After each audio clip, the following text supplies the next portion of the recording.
A minha opinião é que a congregação cristã no Brasil é uma seita. Há muitos, eu pensava que a congregação era uma igreja evangélica pentecostal. Só que, estudando mais profundamente suas doutrinas, através de consultas na internet, em sites da própria igreja, pude descobrir certos ensinos que a caracterizam como uma seita.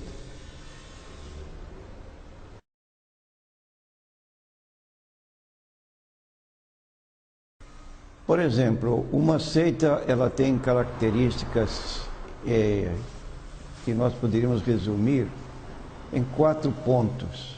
Primeiro, uma seita não aceita totalmente a Bíblia como doutrina exclusiva de fé.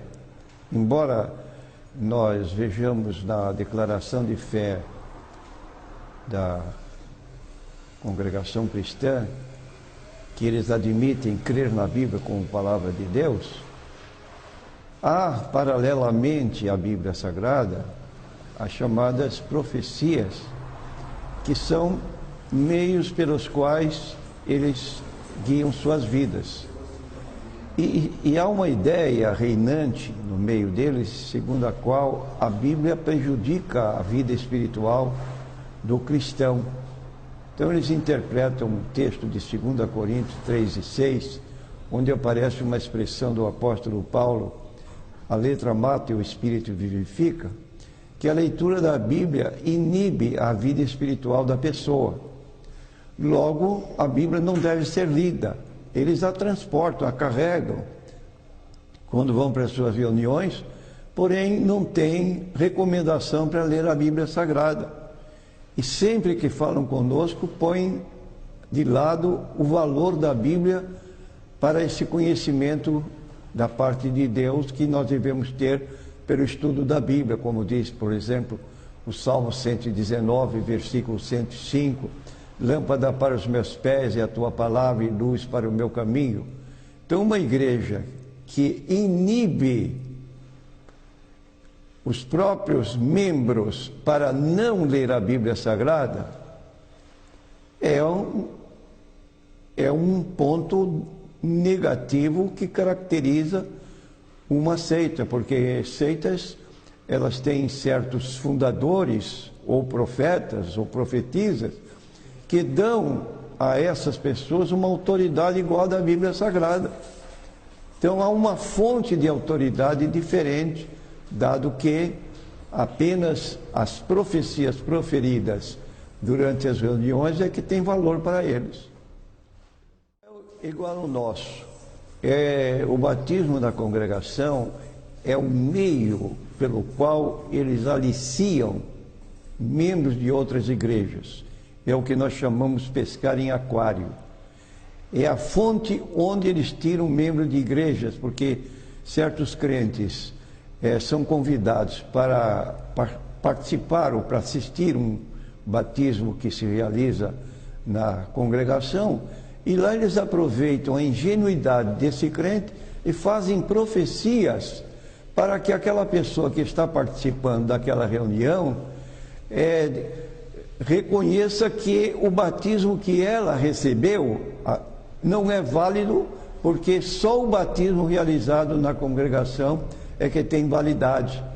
Então o batismo tem um efeito salvífico e exclusivo da própria congregação cristã no Brasil. Ora, nós sabemos que o batismo não é regeneracional. O batismo é um simbolismo da nossa responsabilidade, da nossa aceitação de Cristo como Salvador e nossa ligação com Ele. Somos salvos e depois nos batizamos, ou não nos batizamos para sermos salvos. É o caso, por exemplo, da casa de Cornélio. Cornélio ouviu a palavra. No momento em que ouvia a dissertação de Pedro, desceu o Espírito Santo sobre eles E eles, então, foram batizados com o Espírito Santo porque ouviam falar línguas e magnificar a Deus. Ora, essa comprovação de ser salvo para depois receber o batismo das águas, como aconteceu, prova que não é no batismo que a pessoa aceita a salvação, mas é antes do batismo, e o batismo retrata a mudança que ocorreu na vida da pessoa. Então somos salvos e nos batizamos, e não nos batizamos para ser salvos.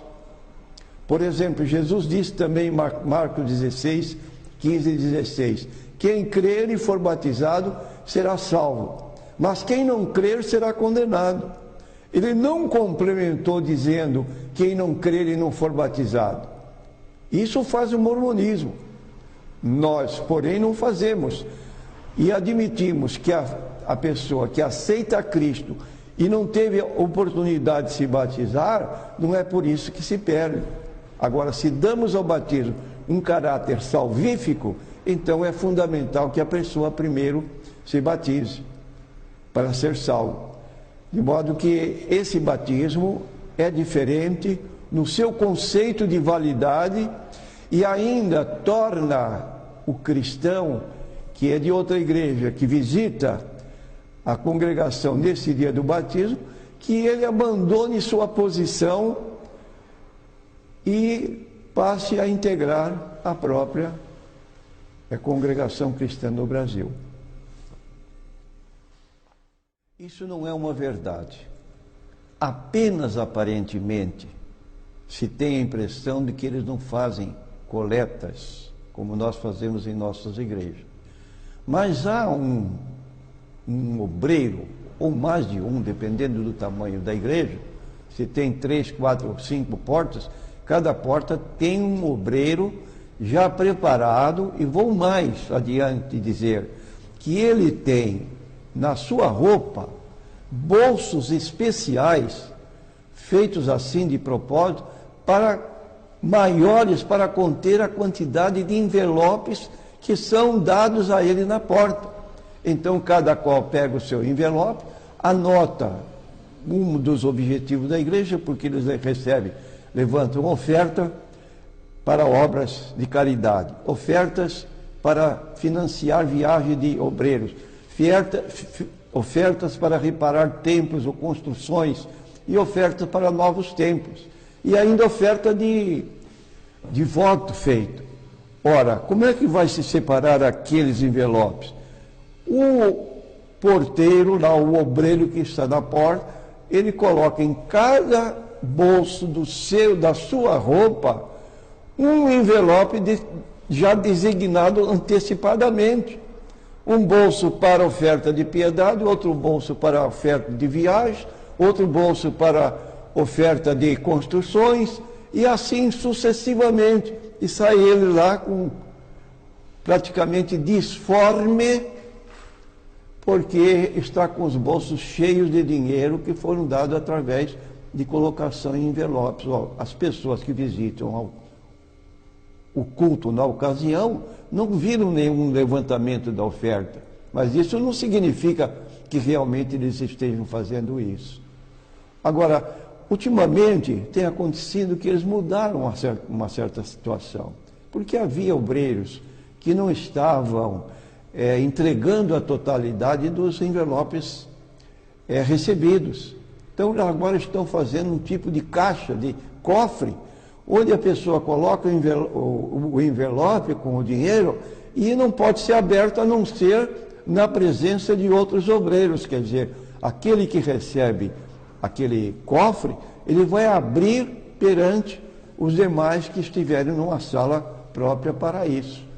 Então, esse modo de enganar o auditório dizendo, lá não mexemos com dinheiro, não tiramos coleta, como se uma igreja que levantasse coleta fosse indigna de receber visitas, porque a finalidade seria tirar dinheiro ou levantar dinheiro de visitantes.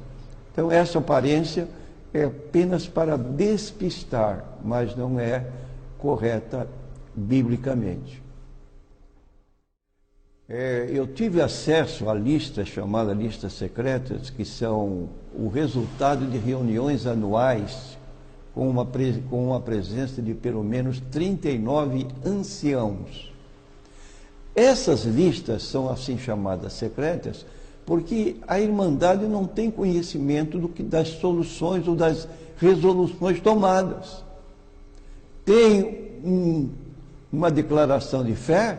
Sim, está colada no inário oficial da congregação. Lá você vê os artigos de fé. Só que nessas reuniões anuais, com esse número de anciãos presentes, são tomadas decisões contrárias aos próprios atos de fé que eles declaram para os demais de fora. E nesses atos, então, é que se vê o que ocorre realmente. Por exemplo, nós temos lido testemunhos de decisões tomadas em que há uma recriminação pelo fato de os crentes da Irmandade preferirem mais as chamadas profecias do que propriamente ter conhecimento da Bíblia Sagrada. Agora, a Bíblia é um livro profético. E nós temos lá em 2 Timóteo 3,16, toda a Escritura divinamente inspirada, ou seja, o que nós encontramos como direção para a nossa vida está comprovado como da parte de Deus. Já essas profecias feitas dentro desse modo não se ajustam. E os crentes vivem nessa ilusão. Hoje Deus falou comigo. Não abrem nem a Bíblia para acompanhar, porque não estudam e vão viver apenas para a direção que recebe na congregação. Um emprego que precisa, ele vai ouvir uma mensagem profética a respeito de emprego. Problemas de casamento, namoros, se vão casar com fulano, beltrano, indicam os futuros cônjuges. E nós tivemos conhecimento agora, depois de quase 100 anos de existência, que agora em 1910 eles completaram 100 anos de existência. No mês de abril de 2007, faltavam apenas 3 anos para completar os 100 anos.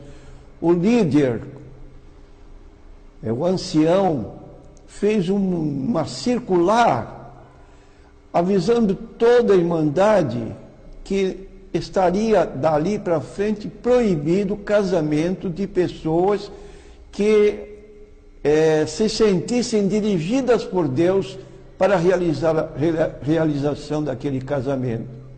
E há um caso específico, nós sabemos que existem muitos, mas pelo menos há um caso específico em que uma jovem, depois de alguns meses, um tempo de casados, foi indagado: por que você está se separando? E ela respondeu: porque eu não gosto do meu marido. E aí a pergunta: e por que você se casou com ele? Porque o ancião lá da tribuna indicou que ele era a pessoa que Deus queria para mim. E eu me casei. Agora, eu pergunto: quantos casos como estes durante esses 97 anos não teriam ocorrido? E aí a razão por emitir ou publicar uma circular impedindo que se seguissem as profecias proferidas durante os cultos, para que as pessoas não caíssem nesse erro de se casarem e outras providências da vida do dia a dia, baseados apenas em profecias. Então, que profecias são essas? Que o próprio dirigente central faz uma publicação dessa com assinatura de todos os demais anciãos.